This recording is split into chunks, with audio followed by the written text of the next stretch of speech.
Imagine a 9-year-old girl breaking her piggy bank to help a homeless woman, only to uncover a secret that changes everything. What if that simple act of kindness led to a reunion no one could have predicted? This is a story of courage, love, and second chances that will touch your heart and leave you speechless. Before we dive in, let us know, what time are you listening to this and where are you? Drop a comment below. We'd love to hear from you. Richmond was gripped by a relentless winter, the kind that gnawed through even the thickest layers of clothing. The streets, dusted in a fine layer of frost, carried an unusual quietness, broken only by the crunch of hurried footsteps on the icy sidewalks. Against the backdrop of glowing street lights, Amara Hayes trudged home from school alongside her mother, Danielle. The 9-year-old's vibrant eyes darted from one scene to another, her curious mind soaking in the world like a sponge. Amara's chatter about her school day filled the chilly air as Danielle walked briskly beside her, clutching a grocery bag in one hand and holding Amara's small fingers with the other. They passed a corner grocery store where warmth spilled through the glass doors, inviting the shoppers inside to linger a little longer. But it wasn't the bustling life inside that caught Amara's attention.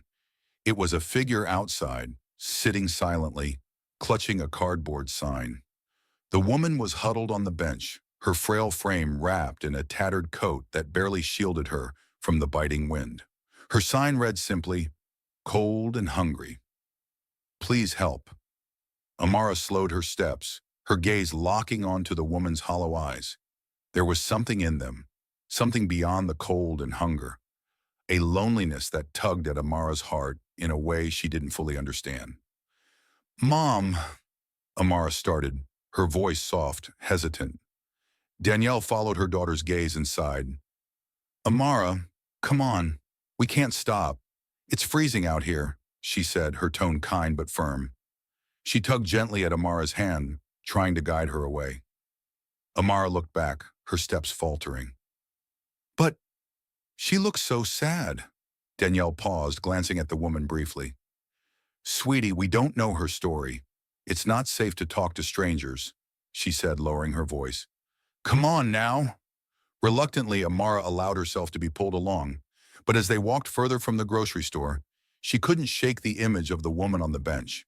The sight of her trembling hands and downcast eyes lingered in Amara's mind like an unanswered question. When they reached their modest apartment, the warmth of home did little to distract Amara.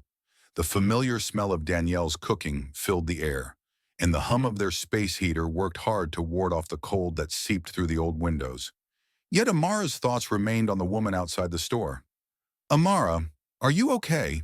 Danielle asked, noticing her daughter's unusually quiet demeanor as they sat down for dinner. Amara poked at her mashed potatoes, her brow furrowed in thought. "Mom, why do people have to sit outside like that? Doesn't she have anywhere to go?" Danielle sighed, setting her fork down. "Sometimes life is unfair," she said. "Some people fall on hard times. It doesn't mean they're bad people. It just means they need a little help." Amara nodded slowly but didn't seem satisfied with the answer. Her grandma's words echoed in her mind. Kindness is like planting a seed. You might not see it grow, but one day, it'll bloom. That night, lying in bed under a pile of blankets, Amara stared at the shadows dancing on the ceiling. She thought about the woman's sign. The words seemed to press against her heart like a weight. The image of the woman's trembling hands wouldn't leave her alone. "I have to do something," Amara whispered into the dark. Her eyes fell on the ceramic piggy bank on her dresser, painted in cheerful colors and filled with coins she had been saving for months. Her dream of owning a shiny red bicycle seemed distant now, overshadowed by the memory of those hollow eyes. Amara awoke the next morning with a renewed sense of determination. The memory of the woman outside the grocery store still lingered vividly in her mind, a shadow that refused to fade. As the pale winter sunlight filtered through the frost-covered windows of their small apartment, Amara stared at her ceramic piggy bank, the vibrant colors seeming a little less cheerful than before. "Amara, hurry up, or you'll be late for school," Danielle's voice called from the kitchen. "I'm coming, Mom," Amara replied, slipping out of bed. She cast one last glance at the piggy bank before heading to the breakfast table. Over a plate of scrambled eggs, Amara couldn't help but bring up what was weighing on her heart. "Mom, do you think that lady from yesterday is okay?" she asked softly, her fork idle on her plate. Danielle looked up, her brow furrowed slightly. "I hope so, sweetie. It's tough out there for people who don't have a place to go." "Why can't we help her?" Amara asked, her voice tinged with both curiosity and conviction. Danielle sighed, carefully choosing her words. "It's not that simple, Amara. We don't know her story, and we can't help everyone. We're not exactly swimming in money ourselves." "But what if everyone thought like that?" Amara countered. "Then nobody would help." Danielle paused, caught off guard by the weight of her daughter's words. "You're a good kid, Amara," she said with a faint smile, reaching across the table to squeeze her daughter's hand. "But we have to be careful. The world doesn't always reward kindness." Amara nodded, but the conversation only solidified her resolve. Later that evening, as Danielle washed dishes in the kitchen, Amara made her move. She tiptoed into her room and grabbed the piggy bank, feeling the weight of her decision in her hands. She sat cross-legged on the floor, clutching the bank like it was a treasure chest, which in many ways it was. Amara's memories drifted to her grandmother, who had been her guiding light before passing away 2 years ago. She could still hear her grandmother's voice. "Kindness is a seed, Amara. You plant it, and someday it grows into something beautiful." Her grandmother's words had always stayed with her, shaping how she saw the world.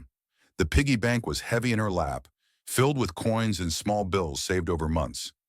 Amara had dreamed of buying a bright red bicycle with streamers on the handles, but now that dream seemed trivial compared to the image of the woman shivering in the cold. Taking a deep breath, she whispered, "Grandma, I hope you're right about this." Carefully, she tipped the piggy bank over and shook out its contents onto her bedspread. The jingle of coins and crinkle of bills echoed in the quiet room, a sound that felt both exciting and terrifying. Amara began counting the money, her small fingers trembling slightly as she realized just how much she had saved. It wasn't a fortune, but it was everything she had. When she finished counting, she sat back and stared at the pile. "This has to be enough," she murmured, her heart racing. The piggy bank was heavy in her lap, filled with coins and small bills saved over months. Amara had dreamed of buying a bright red bicycle with streamers on the handles, but now that dream seemed trivial compared to the image of the woman shivering in the cold. Taking a deep breath, she whispered, "Grandma, I hope you're right about this." Carefully, she tipped the piggy bank over and shook out its contents onto her bedspread. The jingle of coins and crinkle of bills echoed in the quiet room, a sound that felt both exciting and terrifying. Amara began counting the money, her small fingers trembling slightly as she realized just how much she had saved. It wasn't a fortune, but it was everything she had. When she finished counting, she sat back and stared at the pile. "This has to be enough," she murmured, her heart racing. That evening, as the aroma of dinner lingered in their small apartment, Amara quietly slipped away to her room. She retrieved the cloth bag she had carefully filled with every last coin and bill from her piggy bank. Holding it tightly against her chest, she walked back into the living room where Danielle sat folding laundry. "Mom?" Amara's voice was soft but purposeful as she approached. Danielle looked up, noticing the serious expression on her daughter's face and the small bag clutched in her hands. "What's on your mind, sweetie?" she asked, setting the laundry aside. Amara stepped closer, extending the bag toward her mother.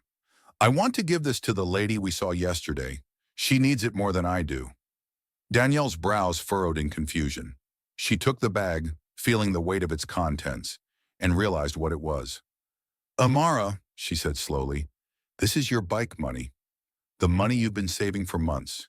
Are you really sure about this?" Amara nodded firmly, her eyes shining with a determination that belied her 9 years. "She's cold, Mom. She doesn't even have a place to sleep. I can wait for a bike, but she can't wait to be warm." Danielle sighed deeply, her practical instincts kicking in. "Honey, I know your heart's in the right place, but we don't have a lot ourselves. What if something happens and we need extra money?" Amara met her mother's gaze without hesitation. "I've thought about it, Mom. I know it's not easy, but Grandma always said to do what's right, not what's easy. and this feels like the right thing to do. Danielle's heart softened at her daughter's conviction. She saw not just a child, but someone wise beyond her years, with a sense of compassion that filled the room. Tears pricked at the corners of her eyes as she pulled Amara into a tight embrace. "You're incredible. You know that?" Danielle murmured, her voice thick with emotion. "Okay, we'll do this.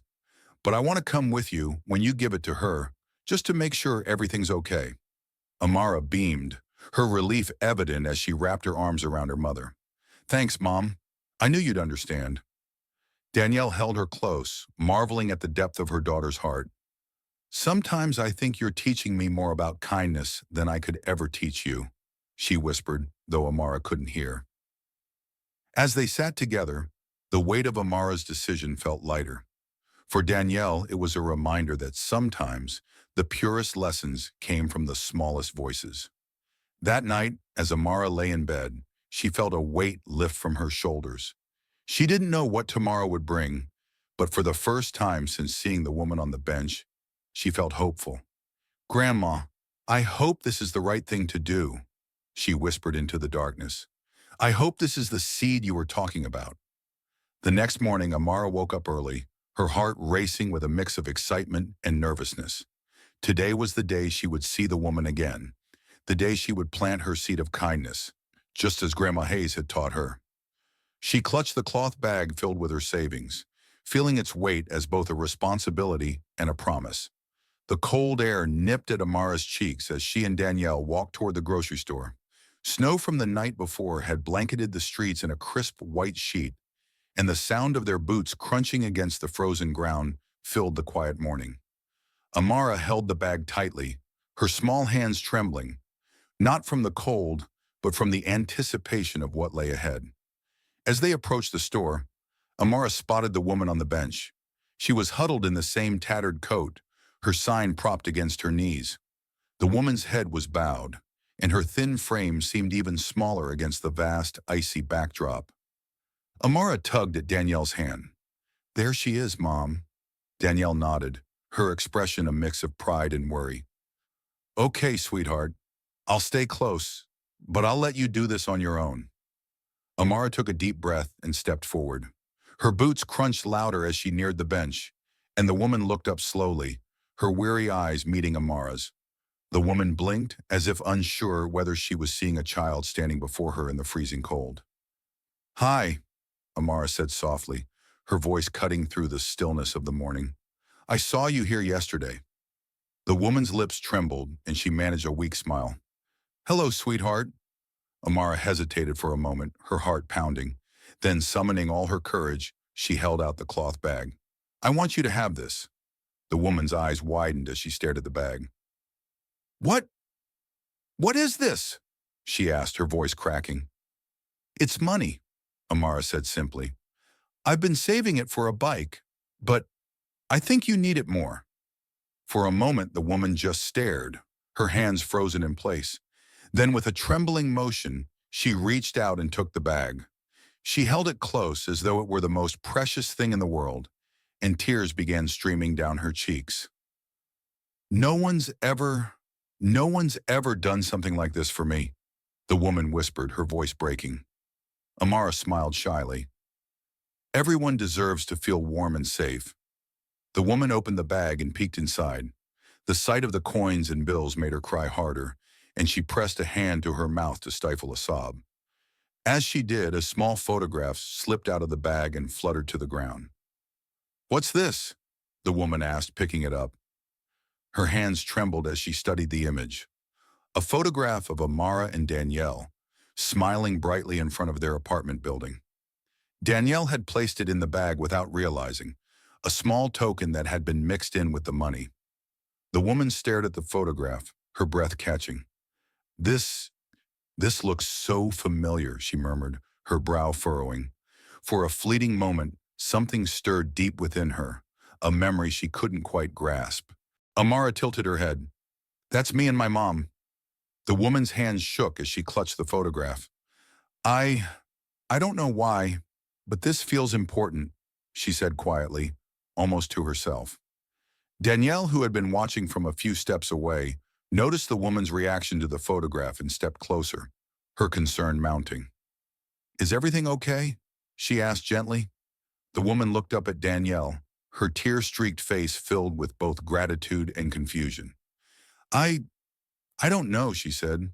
"This picture, it's like I've seen it before, or something like it." Danielle's brow furrowed, but she chose not to press further. Instead, she placed a hand on Amara's shoulder. "We're glad we could help," she said softly. "Take care of yourself, okay?" The woman nodded, her eyes flickering between Danielle, Amara, and the photograph. "Thank you," she said, her voice barely audible. "You don't know what this means to me." Amara beamed, her heart swelling with a sense of accomplishment she'd never felt before. As she walked back to Danielle, she felt a weight lift from her shoulders. She didn't know what the future held for the woman, but she felt certain she had planted the seed her grandmother had always talked about. Danielle put a hand on Amara's shoulder as they walked away. "You did a good thing today, sweetheart," she said. Amara smiled up at her mom. "It's just the start, right?" Danielle nodded, though a faint unease lingered in her chest. The photograph the woman had taken, it had looked oddly familiar to her too. As they turned the corner, the woman on the bench pulled the photograph from her pocket once more. Her eyes scanned the faces in the picture, and she whispered to herself, "Could it be?" Her fingers tightened around the edges of the photo, and for the first time in years, a small ember of hope sparked within her. That night, back in her makeshift shelter beneath the overpass, the woman, Lila Bennett, sat huddled under a worn blanket. The photograph rested on her lap, illuminated by the faint glow of a nearby streetlight. The bag of money lay untouched beside her, its significance eclipsed by the flood of emotions sparked by the image in her hands. The cold bit at her fingers, but Lila barely noticed. Her mind churned as memories, shards of a life long buried, began to surface. They came slowly, fragmented and disjointed, like pieces of a puzzle scattered in the dark.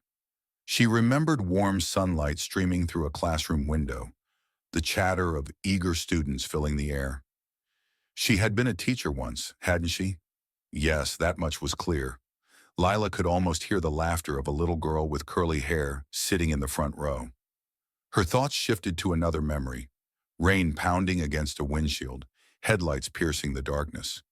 A sudden screech of tires, the jarring impact, and then nothing. The memory cut off abruptly, leaving Lila gasping for air. Lila pressed her palms to her temples, trying to piece it together. The accident, it had been the beginning of everything falling apart. She could faintly recall waking in a hospital bed, surrounded by unfamiliar faces, her body aching and her mind clouded. She remembered the doctor's voice, low and heavy with regret. "You're lucky to be alive. The trauma has caused memory loss. Recovery may take time." Time. She had lost so much of it. Her husband, what had become of him, and her daughter. A name hovered just out of reach, like a shadow slipping through her fingers. Leela's heart ached as she stared at the photograph again. The little girl in the picture reminded her of someone she thought she had lost forever. That night, Lila barely slept. The bitter cold crept into her bones, but it was the gnawing sense of uncertainty that kept her awake. She couldn't shake the feeling that the photograph was a missing piece of her fractured past. The next morning, she resolved to dig deeper. Clutching the photograph tightly, she made her way to the library, a place she hadn't set foot in for years. The warmth of the building was a stark contrast to the chill she had endured, but Lila barely noticed as she approached the front desk. "Excuse me," she said, her voice hoarse from disuse. "Can you help me find someone?" The librarian, a kind-looking woman in her 60s, smiled. "Of course, dear. What do you need?" Lila hesitated, unsure of how much to reveal. "I'm trying to find a connection to this." She held up the photograph, her hand trembling slightly. The librarian examined the image, her brow furrowing. "Do you know their names?" Lila shook her head.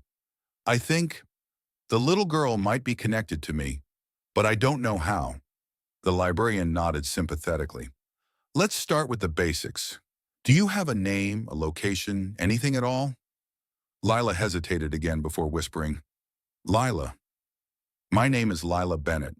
The librarian began typing into her computer, asking gentle questions as they worked. Lila answered as best she could, though many of her responses were vague or uncertain. As the minutes stretched into an hour, frustration began to creep in. "I'm sorry," the librarian said softly, "but I couldn't find anything with the details you've given me.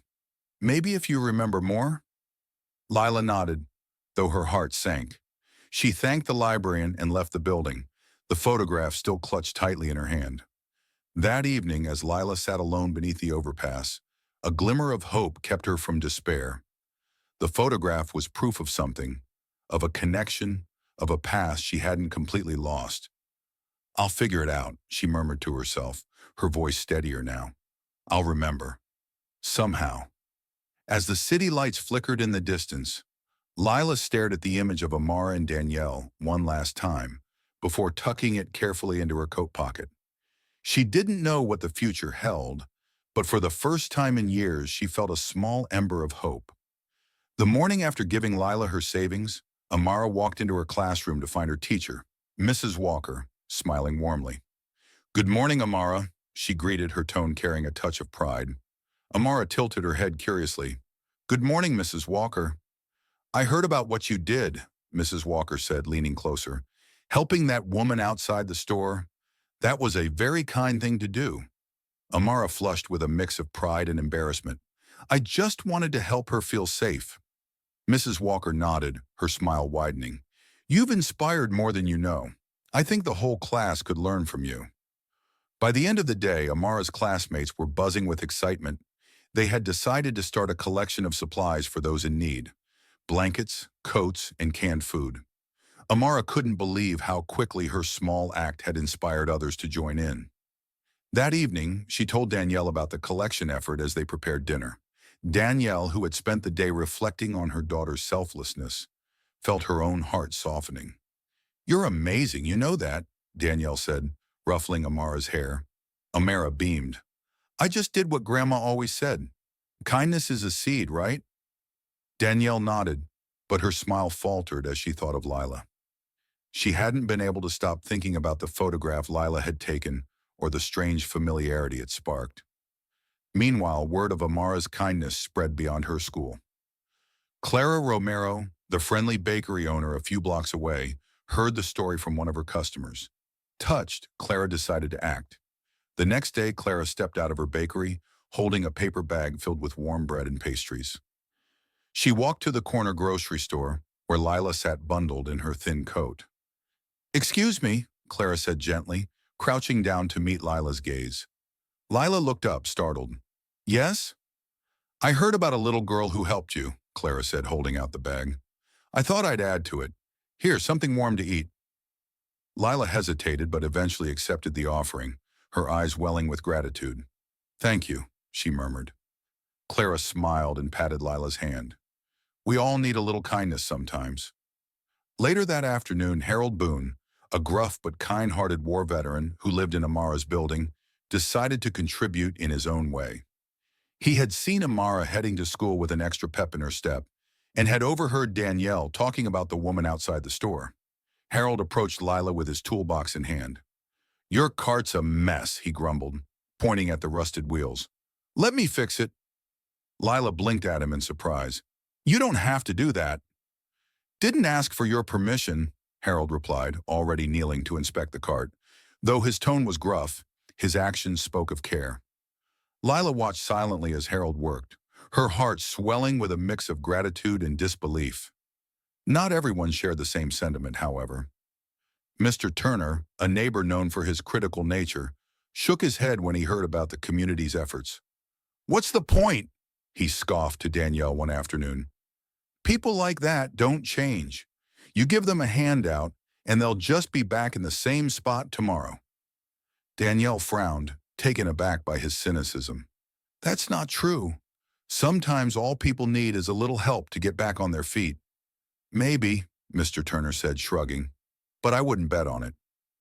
Despite the skepticism, the kindness around Lila began to grow. The bread from Clara, the repaired cart from Harold, and the continued visits from Amara and Danielle brought a small but steady light into her dark world. For the first time in years, Lila felt seen. She clung to the photograph, finding solace in the hope it represented.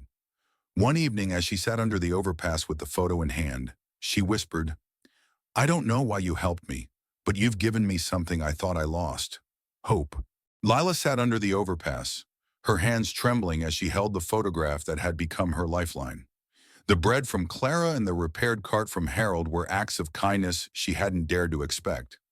But the faces in the photo were the most profound gift of all. They carried an unspoken connection she couldn't ignore.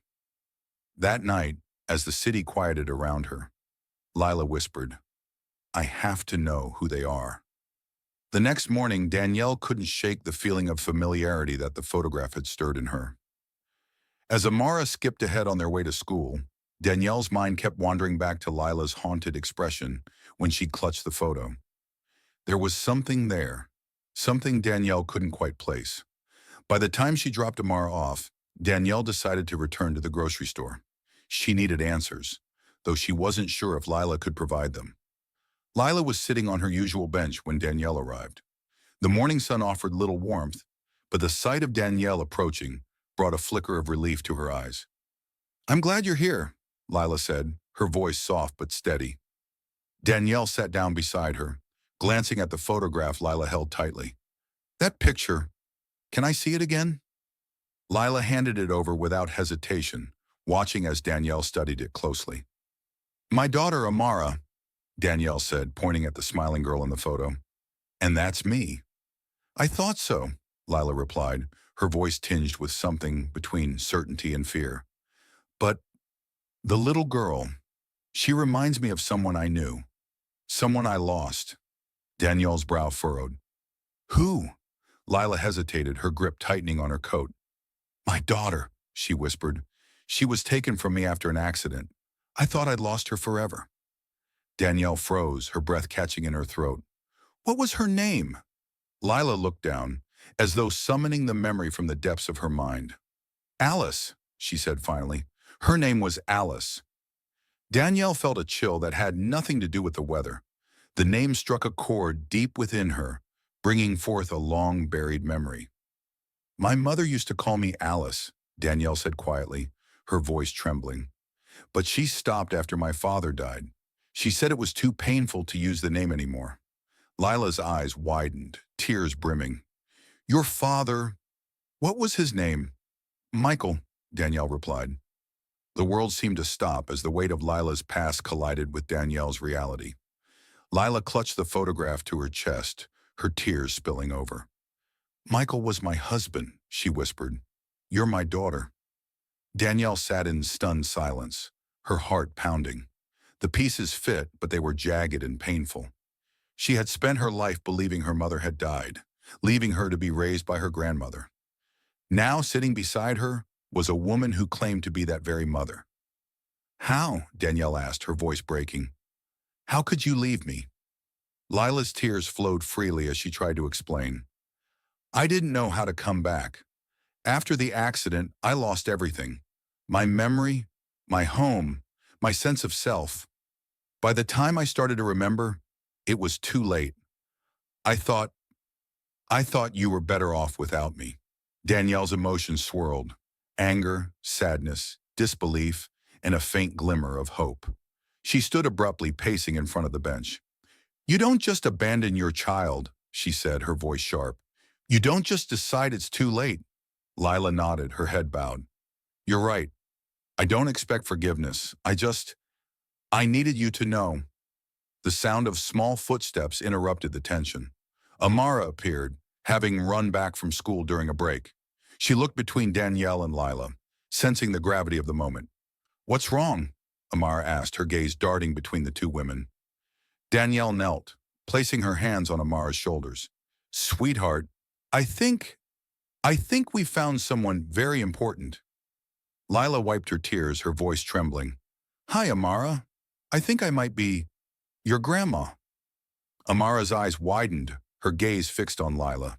For a moment, the world seemed to stand still. Then, with the innocence only a child could offer, she said, "Grandma, really?" Lila nodded, her tears spilling over again. Yes, sweetie, I think so. Danielle stood, her emotions still raw, but beginning to settle. This doesn't change everything overnight, she said, her voice firm. But maybe it's a start. Lila looked at her daughter and granddaughter, hope flickering in her eyes. That's all I ask, she said quietly. As the three walked away from the bench together, the photograph safely tucked into Lila's pocket, the shadows of the past began to feel a little less heavy. The revelation of Lila's identity as Danielle's mother left them both reeling. Danielle hadn't yet decided how to process the emotions swirling inside her. But one thing was clear. This was no longer just about her. Lila had mentioned another piece of their fragmented family, her estranged son, Noah. That name now lingered in Danielle's thoughts like an unanswered question. The next morning, Danielle sat at the kitchen table, nursing a cup of coffee. Across from her, Amara scribbled in her sketchbook, her small face lit with excitement. So Grandma has a son too? She asked, her pencil pausing mid-stroke. Danielle nodded slowly. Yes, Noah.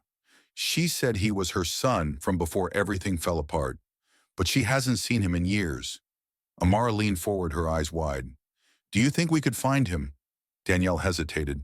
The idea of finding Noah felt daunting, but Amara's enthusiasm was contagious. I don't know, sweetie. It's not that simple. People change. He might not want to be found. But what if he does? Amara pressed, her voice filled with hope. We have to try, Mom. Danielle sighed, her resolve softening. Okay, let's start by asking Grandma if she remembers anything about where he might be. Later that afternoon, Danielle and Amara met Lila at the community center, where she had begun volunteering. Lila greeted them warmly, her eyes still carrying the weight of the recent revelations. Grandma, Amara began, practically bouncing on her heels. Mom says we might look for Uncle Noah. Lila froze, her smile faltering as the name hit her like a wave. Noah, she repeated softly. I haven't seen him in so long. I don't even know where to begin. Danielle placed a hand on Lila's shoulder. Do you remember anything? Where he lived last, or what he might be doing now? Lila shook her head slowly, frustration clouding her expression. After the accident, I lost everything. I thought I was protecting him by staying away, but now, I don't even know if he'd want to see me. Amara stepped forward, her voice gentle but firm. Maybe he misses you too. Maybe he's waiting for us to find him. Lila hesitated, but a memory began to surface. A faint image of Noah, a sketch pad in hand, drawing under a tree in their old backyard. He loved to draw, she murmured. He wanted to be an artist. That's all I know. Danielle nodded thoughtfully. It's not much, but it's a start. Just then, Harold Boone, the gruff yet dependable war veteran, approached their table. Did I hear something about looking for someone? He asked, his voice tinged with curiosity. Yes, Danielle replied. Lila's son, Noah. We're trying to figure out where he might be. Harold scratched his chin, his brow furrowed.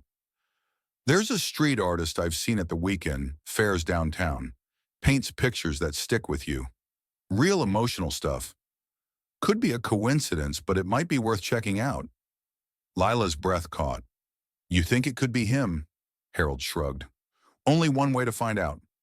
That weekend, Danielle, Amara, and Lila ventured to the bustling art fair Harold had mentioned. The air was filled with the smell of roasted peanuts and the sound of a street musician's sax up. Amara clutched Lila's hand tightly. I don't know, sweetheart, Danielle replied, her voice steady despite the nerves knotting in her stomach. They wandered through the fair, pausing at booths that caught their attention. Then, just as Danielle was beginning to lose hope, Amara tugged her sleeve and pointed. Mom, look! At the end of the row stood a booth filled with hauntingly beautiful paintings, portraits of broken families, stormy skies, and solitary figures. Behind the easel was a young man in his late 20s, his hair slightly unkempt, and his eyes shadowed with a quiet intensity. Noah, Lila whispered, her voice barely audible. Danielle approached cautiously, her heart pounding. Excuse me, she said, her voice trembling slightly. The man looked up, his expression guarded. Yeah? Danielle hesitated, then held out a photograph, one of Lila from years before. We're looking for someone named Noah Bennett. The man's eyes flicked to the photo, then back to Danielle. His jaw tightened. Why? Before Danielle could respond, Lila stepped forward, her hands trembling. Noah, it's me. The man's face hardened, his posture stiffening. I don't know you, he said flatly, his tone cutting like ice. Lila's voice cracked as she pleaded, I'm your mother. I know I don't deserve your forgiveness, but you're right. You don't, Noah snapped, his voice rising. You left me. You don't just get to show up and pretend everything's fine. Amara, sensing the tension, stepped forward, her small voice cutting through the noise. Uncle Noah, please don't be mad. Grandma's been so sad without you. Noah's gaze softened as he looked down at Amara, her wide eyes filled with innocence. He sighed heavily, running a hand through his hair. I don't know what you expect from me, he said quietly. Danielle stepped in, her voice calm but firm. We're not expecting anything, but she's trying to make things right. That's got to mean something. Noah looked between them, his emotions warring on his face. Finally, he muttered, I need time to think. Lila nodded, her eyes shimmering with unshed tears. Take all the time you need. I'm not going anywhere this time. As they walked away, Danielle placed a comforting hand on Lila's shoulder. We'll give him space, but I think we've planted the first seed.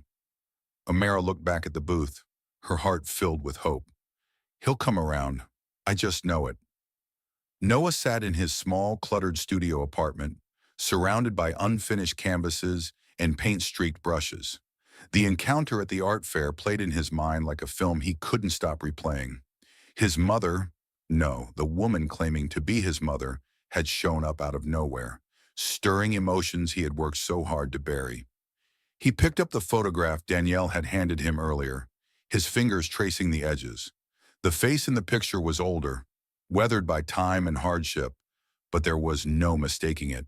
It was her. The apartment was quiet except for the faint hum of the heater struggling against the cold. Noah leaned back in his chair, closing his eyes as memories began to surface. Memories he had tried to suppress. He remembered being 8 years old, sitting on the floor with his sketch pad while his mother watched from the couch. She had always encouraged his creativity, praising every drawing as if it were a masterpiece. You're going to be an artist someday, Noah, she would say with a warm smile. But then came the accident, the rain, the screeching tires, the crash. His father had been taken from them, and soon after so had his mother.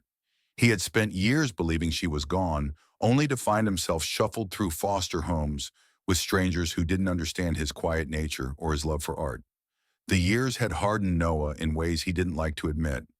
By the time he aged out of the foster care system, he had built walls so high that even he couldn't see over them. Art became his only outlet, a way to process the pain he couldn't put into words. Noah picked up a half-finished painting from the floor, a somber piece depicting a bridge collapsing into a turbulent river. He had started it weeks ago, but now it seemed to resonate even more deeply. The bridge, he realized, was his connection to his past, fragile, crumbling, and threatening to disappear altogether. The next day, Noah returned to the art fair, his mind still clouded with doubt. He worked silently, selling a few pieces here and there, but his heart wasn't in it. His thoughts drifted back to Lila, to her trembling voice as she said, I'm your mother. He wanted to dismiss her words, to pretend they didn't matter, but the truth gnawed at him. If she was telling the truth, if she really was his mother, then what did that mean for the years he had spent hating her, for abandoning him? As the afternoon wore on, Noah found himself reaching for his phone. He scrolled through old contacts, unsure of who he could talk to. The list was short. He had pushed most people away over the years, unwilling to let anyone close enough to hurt him again. Finally, he dialed Danielle's number, his fingers trembling as he pressed the call button. Hello? Danielle's voice came through, calm and steady. It's Noah, he said, his voice low. There was a pause, then a gentle, I'm glad you called. Later that evening, Noah met Danielle and Amara at a quiet cafe near the art fair. He avoided eye contact as he sat across from them, his hands wrapped tightly around a mug of coffee. Thank you for meeting me, Danielle began. Noah shrugged. I don't know what to think. That's okay, Danielle said. You don't have to figure everything out right now, but I think it's important to hear her out. She's been through a lot. Noah frowned, his emotions warring inside him. So have I, he muttered. Amara, who had been quietly observing, reached across the table and placed her small hand on Noah's. I think Grandma's really sorry. And maybe she misses you as much as you miss her. Noah looked at her, his defenses momentarily slipping. You think I miss her? Amara nodded firmly. You wouldn't be here if you didn't. The next day, Noah stood outside the community center, the crisp morning air biting at his skin as he wrestled with his thoughts. His hand hovered over the door handle, trembling slightly. He had almost convinced himself to turn back, leave before anyone noticed him. Facing Lila meant facing years of buried pain, resentment, and unanswered questions. Yet a small, stubborn part of him, the part that still remembered the warmth of her smile as she praised his childhood drawings, urged him to stay. With a deep breath that felt like it might split him in two, he pushed the door open. Inside, the sounds of laughter and chatter greeted him. He followed the noise to a small library area where sunlight streamed through dusty windows, illuminating rows of books and a scattering of children seated at low tables. In the center of it all was Lila, her once fraught demeanor replaced by a gentle confidence. She moved from table to table, offering quiet encouragement and the occasional laugh that carried a note of unspoken joy. She looked at ease, as if this room had given her a purpose she had thought lost forever. Noah's chest tightened as he watched her. For a moment he felt like a child again, sketchpad in hand, seeking her approval. But those fleeting seconds gave way to a flood of memories. Her absence, the foster homes, the years he had spent believing she had abandoned him. Lila turned, still smiling at one of the children, but the moment her gaze landed on Noah, the world seemed to stop. Her laughter faded, replaced by a sharp intake of breath. Noah, she whispered, her voice barely audible. Her hands holding a child's workbook began to tremble. Noah stood frozen in the doorway, his expression unreadable. Then after what felt like an eternity, he took a tentative step forward. Hi, he said, his voice low and hesitant. The room seemed to hold its breath as Lila set the workbook aside and slowly approached him. Her eyes searched his face, as if trying to confirm he was truly there. I didn't think I'd ever see you here, she said, her voice wavering. Noah shifted uncomfortably, his hands shoved into his jacket pockets. I almost didn't come, he admitted. I wasn't sure if I could face you. Lila's eyes filled with tears, her shoulders sagging under the weight of his words. I understand, she said softly. I wouldn't blame you if you walked away. Noah swallowed hard, the knot in his throat threatening to choke him. I don't know if I can forgive you, he said, his voice raw with the emotion he had tried so hard to suppress. But I think I want to try. Lila's breath hitched, and she pressed a hand to her mouth as tears spilled freely down her cheeks. That's all I could ever ask, she whispered, her voice breaking. For a moment they stood there, two fractured souls bound by a shared pain and a fragile hope. Lila reached out, hesitating before lightly resting her hand on Noah's arm. He didn't pull away. I'm so sorry, Noah, she said, her voice trembling. For everything. I never stopped thinking about you, never stopped loving you. Noah looked at her, his own eyes misting. It's going to take time. I don't know how to move past everything, but I think I want to try. Lila nodded, her tears flowing freely now. Time is enough. As long as you're here, we'll figure it out together. From the corner of the room, one of the children called out, breaking the moment. Ms. Lila, can you help me with this? Lila glanced over, offering the child a quick smile. Then she turned back to Noah, her expression filled with gratitude and hope. Will you stay for a while? Noah hesitated, then gave a small nod. Yeah, I'll stay. As Lila returned to the table of children, Noah found a seat nearby, watching her with new eyes. For the first time, he saw not just the mother he had lost, but a woman trying, against all odds, to make things right. And for the first time in years, he felt the faint stirrings of hope. For the first time in years, Noah allowed himself to sit with his mother, the silence between them heavy but not unwelcome. It was a start, a fragile, uncertain start, but it was enough for now. Noah's tentative step toward reconnecting with Lila marked the beginning of something fragile yet hopeful. However, as with all healing, the path was far from straightforward. The cracks in their family's foundation were deep, and it would take more than words to bridge the chasm left by years of separation. But just as the seeds of reconciliation began to take root, an unexpected crisis threatened to uproot everything. It started with a phone call. Danielle was in the kitchen preparing dinner while Amara sketched at the table. The shrill ring of the phone interrupted their quiet evening, and Danielle's stomach twisted with unease as she picked up the receiver. "Danielle Hayes?" a calm but urgent voice asked. "Yes, this is she," Danielle replied cautiously. "This is Richmond General Hospital. We have a patient here, Lila Bennett, who listed you as her emergency contact. She's stable, but we need you to come in." Danielle's heart sank. What happened? "She collapsed from exhaustion and malnutrition," the nurse explained. "She's in a fragile state, but she's conscious and asking for you." The drive to the hospital was tense and silent. Amara clutched a small stuffed bear in her lap, her face pale with worry. "Mom, is Grandma going to be okay?" "She's in good hands now, sweetheart," Danielle replied, though her own nerves betrayed her steady tone. When they arrived, the sterile scent of the hospital greeted them. A nurse led them to Lula's room, where she lay in a narrow bed, her face pale and drawn. The sight of her, hooked up to IV lines, made Danielle's chest tighten. "Lila," Danielle said softly, stepping closer. Lila opened her eyes, her gaze finding Danielle's. "I'm sorry," she whispered, her voice barely audible. "I didn't mean to worry you." Danielle shook her head, her emotions spilling over. "You don't have to apologize. We're here now." As Danielle and Amara sat by Lila's side, Noah arrived, his face a mask of conflicted emotions. He stood in the doorway, his hands shoved into his pockets. "Hey," he said gruffly, his eyes flicking to Lila. Her expression softened when she saw him. "Noah, you came." He hesitated before stepping inside, his movements stiff and uncertain. "Yeah, I'm here. How are you feeling?" "Better now," Lila said with a faint smile. "Thank you for coming." Noah pulled up a chair, sitting at a distance but close enough to show he cared. The silence in the room was heavy but not uncomfortable. It was the kind of silence that spoke of unspoken words and lingering wounds.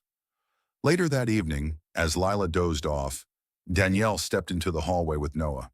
The fluorescent lights cast harsh shadows, but Danielle's tone was gentle as she spoke. "You didn't have to come, but I'm glad you did." Noah leaned against the wall, his gaze distant. "I almost didn't. I still don't know what I'm doing here." "You're here because you care," Danielle said firmly, "even if you don't want to admit it." Noah scoffed, but his expression softened. "It's just seeing her like this. It's hard to stay mad." Danielle placed a hand on his shoulder. "You don't have to forgive her all at once, but maybe this is a chance to start." The next morning, Lila was more alert, her strength slowly returning. She reached for Noah's hand, surprising him with the gesture. "I know I don't deserve your forgiveness," she said, her voice trembling, "but I want you to know how much I've missed you." Noah didn't pull away. Instead, he looked at her, his walls beginning to crack.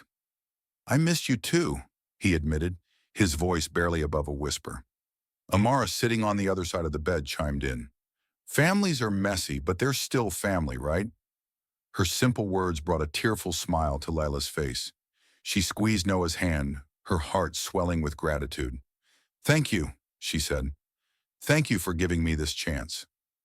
As Lila's condition improved, the family began to find their rhythm again. Noah started visiting more often, each interaction chipping away at the barriers he had built.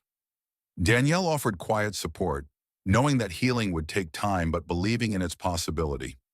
Amara, ever the glue holding them together, brought her sketchbook to each visit, drawing pictures of the family and sharing them with Lila and Noah. Her innocence and optimism were a constant reminder of what they were working toward, a future where the past no longer defined them. One evening, as the family sat together in Lila's hospital room, Noah pulled out a small sketch pad of his own. He flipped through the pages before handing it to Lila. "I made this when I was a kid," he said. "I used to draw pictures of you, hoping you'd come back." Lila's hands trembled as she took the sketch pad. The pages were filled with crayon drawings of a woman with kind eyes and a warm smile. Tears spilled down her cheeks as she whispered, "I'm so sorry, Noah, for everything." Noah placed a hand on her shoulder, his voice steady. "I know, and I'm trying to let it go." By the time Lila was discharged, the family had found a new sense of connection. It wasn't perfect, but it was real, a foundation they could build on. As they left the hospital together, the cold winter air felt less biting, warmed by the fragile but growing bond between them. The family left the hospital as a single unit, their steps in sync for the first time in years. Though the scars of the past lingered, there was a palpable shift, something fragile yet hopeful. Amara skipped ahead, her laughter filling the cold winter air. She had become the bridge that connected them, the catalyst for the change none of them had thought possible. Amara's story had spread far beyond her small classroom and tight-knit neighborhood. What began as a simple act of kindness had inspired a ripple effect, reaching people Amara hadn't even met. At school, her classmates worked tirelessly on the fundraiser they had started in her honor. "Let's aim higher," Amara suggested during a lunch break. "We've already collected coats and blankets. But what if we raised enough money to help families find homes?"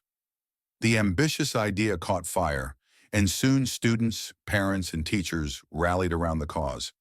Baked goods were sold, handmade crafts were auctioned, and donation jars were placed in local businesses. Clara Romero, the bakery owner, contributed generously, offering free pastries to anyone who donated. One Saturday, the fundraiser culminated in a community fair held in the school gymnasium. The space buzzed with energy, tables lined with baked goods, crafts, and artwork donated by local artists, including Noah. His painting, titled "The Ripple Effect," stood as the centerpiece of the event, drawing admiration and sparking conversations about the power of small acts of kindness. Amara wandered through the crowd, her heart swelling with pride at the sight of her classmates working together. "Grandma, isn't it amazing?" she asked, tugging at Lila's hand. Lila smiled, her eyes misty. "It is, sweetheart, and it all started because of you." The fundraiser's success extended beyond financial contributions. It became a gathering point for the community, a reminder of what they could achieve together. Even Harold Boone, the gruff war veteran, found himself volunteering at the raffle booth, grumbling good-naturedly at the children who crowded around him. "You've got a knack for this, Harold," Clara teased as she handed him a coffee. "Don't get used to it," he replied with a faint smile, though his eyes betrayed his enjoyment of the moment. As the day wound down, Danielle took the stage to thank everyone for their support. "This event isn't just about raising money," she said, her voice steady and warm. "It's about proving that when we come together, we can create real change. And none of this would have been possible without Amara." The crowd erupted into applause and Amara blushed, hiding her face behind her sketchbook. "Come on up, sweetheart," Danielle encouraged, extending her hand. Amara hesitated before stepping onto the stage, her small frame dwarfed by the microphone. She glanced nervously at the crowd before clearing her throat. "I just wanted to help someone who needed it," she began. "But now I see that kindness doesn't just stop with one person. It keeps going. It changes things. And I'm really glad we could all do this together." The applause that followed was thunderous, and Amara's heart swelled with a sense of accomplishment she couldn't put into words.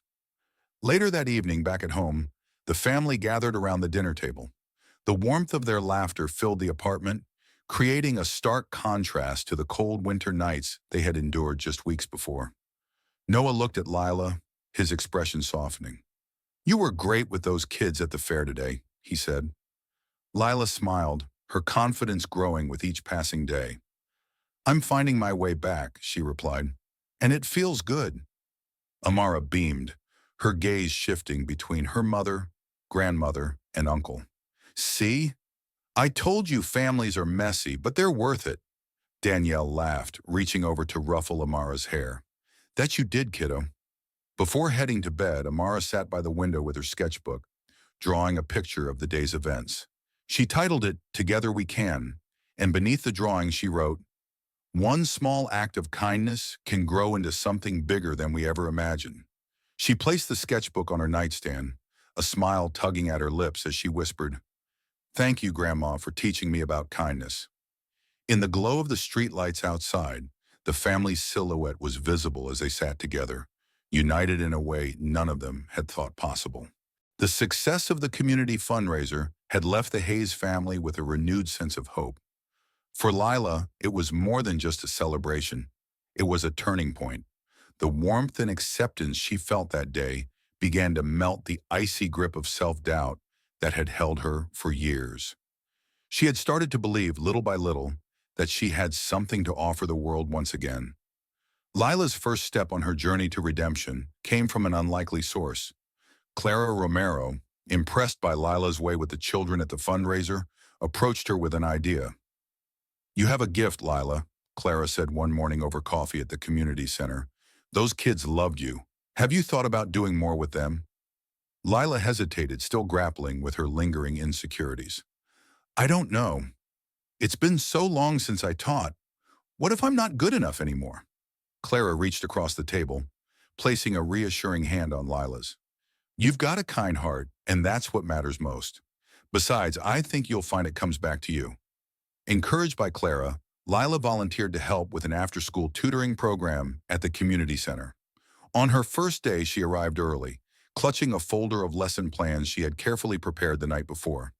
The room filled quickly with children, some eager, some shy, and a few openly skeptical. Among them was Jordan, a quiet boy who reminded Lila of Noah as a child. His wide eyes held a mixture of curiosity and uncertainty. "Hi, Jordan," Lila said gently, kneeling beside him. "What's your favorite subject?" He shrugged, his gaze fixed on the floor. "Don't have one. I'm not good at any of them." Lila's heart ached at his words, but she smiled warmly. "How about we start with something fun? What do you like to draw?" Jordan looked up, his interest piqued. "Dinosaurs," he admitted shyly. "Well then," Lila said, pulling out a blank sheet of paper, "let's draw a dinosaur together, and maybe we can sneak in a little math while we're at it." By the end of the session, Jordan was beaming, proudly holding up a colorful drawing of a T-Rex surrounded by simple math equations. His smile was infectious, and Lila felt a sense of accomplishment she hadn't experienced in years. "That was amazing, Grandma," Amara said later that evening as Lila recounted the story over dinner. "You're a natural." Lila blushed, brushing a strand of hair behind her ear. "It felt good. Really good." Word of Lila's work spread quickly, and soon parents began to notice the difference in their children. Jordan's mother approached Lila one afternoon, her voice filled with gratitude. "Whatever you're doing with him, it's working," she said. "He comes home excited about school for the first time in years." Lila's eyes filled with tears. "Thank you. That means more to me than I can say." At home, Lila shared her newfound confidence with Noah, who had started visiting more frequently. One evening, as they sat together in the living room, Noah brought out a canvas he had been working on, a vibrant portrait of Lila surrounded by children. "This is how I see you now," he said, his voice soft. "You're making a difference, Mom." Lila's hands trembled as she took in the painting. "I don't know what to say," she whispered. "You don't have to say anything," Noah replied. "Just keep going." The final step in Lila's redemption came in the form of a school assembly. Amara's teacher invited Lila to speak about her experiences, hoping to inspire the students with her story of resilience and the power of kindness. As Lila stood on the stage, her heart pounded, but she took a deep breath and began. "I thought I had nothing left to give," she said, her voice steady despite her nerves. "I lost everything, my family, my home, even my belief in myself. But someone taught me that even when you feel broken, you can still help others." She glanced at Amara in the front row, her smile giving Lila the courage to continue. "Kindness saved me. It gave me a second chance, and it reminded me that it's never too late to start over." The room erupted in applause, and as Lila stepped off the stage, Amara ran to hug her tightly. "You were amazing, Grandma," Amara exclaimed, her face glowing with pride. Lila held her granddaughter close, her heart full. For the first time in years, she felt whole. That evening, the family gathered in the warm glow of the living room. The small apartment, filled with the aromas of lingering holiday dishes, seemed to radiate a comfort they hadn't felt in years. The laughter and chatter that filled the space were unforced, as if each of them had finally found a sense of peace they hadn't realized they were missing. Danielle sat at the head of the table, her glass of sparkling cider in hand. She looked around, taking in the sight of her family, Lila sitting beside Amara, her expression lighter than it had been in years. Noah leaning back in his chair, his usual guarded demeanor softened into something more open. Clearing her throat, Danielle raised her glass, her voice tinged with emotion. "I want to say something," she began. The room quieted, all eyes turning to her. "This year has been a journey," she continued, her voice steady but thick with feeling. "We faced a lot, pain, anger, doubt, but somehow we've come out the other side stronger, together. And I know we wouldn't be sitting here tonight if it weren't for one small, brave act of kindness." She turned her gaze to Amara, her eyes glistening. "To family," Danielle said, her voice trembling slightly, "and to second chances. And to the little girl who started it all."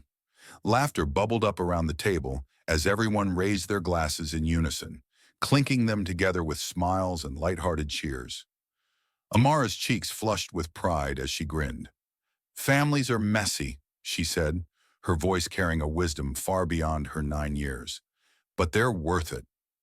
The simplicity of her words carried a weight that settled gently over the group, pulling them closer in shared understanding. Lila, her hand resting on the table as she glanced at each face in turn, felt her heart swell with gratitude. Her voice was soft but filled with conviction as she added, "Yes, they are." For a moment, silence wrapped around them, not awkward or heavy, but full of unspoken appreciation for how far they had come.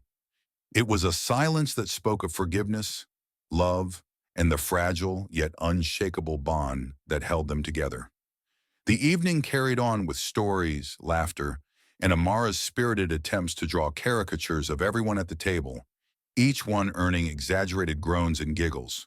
But through it all, a quiet truth lingered. They were a family, imperfect and messy, but undeniably whole. The weeks following Lila's redemption speech were transformative. Her confidence grew, bolstered by the support of her family and the community she had once feared she'd lost forever. As Thanksgiving approached, Danielle decided it was time to celebrate their progress, a reunion that would bring everyone together under one roof for the first time in years. The Hayes apartment buzzed with energy.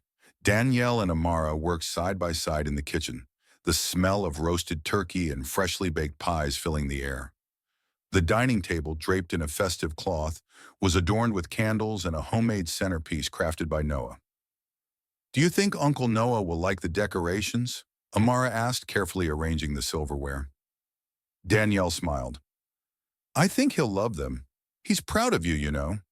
Amara beamed, her excitement bubbling over. "And Grandma? Do you think she'll like the sweet potatoes I made?" "She's going to be so impressed," Danielle said, ruffling Amara's hair. The doorbell rang, and Amara dashed to answer it. Noah stood on the other side, holding a casserole dish in one hand and a small painting in the other. "Uncle Noah!" Amara exclaimed, throwing her arms around him. "Hey, kiddo," Noah said with a chuckle, returning the hug. "Is this the famous Thanksgiving feast I've been hearing about?" "Come see the table," Amara said, dragging him inside. Noah placed the painting on the mantel, a vibrant depiction of the family sitting together, surrounded by warm tones that mirrored the cozy atmosphere of the apartment. Not long after, Lila arrived, carrying a dish of mashed potatoes she had made herself. She hesitated at the door, clutching the container tightly. Though she had made strides in rebuilding her life, the thought of sitting at a table with her family still filled her with a mix of anticipation and unease. Danielle opened the door, her smile easing Lila's nerves. "Come in, Mom," she said warmly. Lila stepped inside, her gaze sweeping over the decorations, the delicious spread, and the faces of her family. Her eyes landed on Noah, who gave her a small, tentative smile. "Hi, Noah," she said softly. Hey, Mom, he replied, his tone gentler than she had expected. As they gathered around the table, Danielle raised her glass, her voice steady and filled with emotion. I want to thank all of you for being here today. This year has been one of change, growth, and second chances. I'm so grateful for each of you. Amara raised her glass of sparkling cider. To family! To family, the others echoed, clinking their glasses together. The meal was filled with laughter and conversation. Amara shared stories from school, Lila recounted her experiences at the community center, and Noah spoke about a new art exhibit he was working on. At one point, Danielle turned to Lila, her eyes shining. I've missed this. Having everyone together. Lila reached across the table, placing her hand over Danielle's. So have I. Thank you for giving me another chance. Noah nodded, his voice quiet but sincere. We're glad you're here, Mom. After dinner, the family moved to the living room, where Amara insisted on showing everyone her latest sketches. She flipped through her sketchbook, stopping at a drawing of the Thanksgiving table surrounded by her family. See? This is us, she said proudly. Together, like we're supposed to be. Lila's heart swelled as she looked at the drawing. You're an amazing artist, Amara, just like your uncle. Noah chuckled.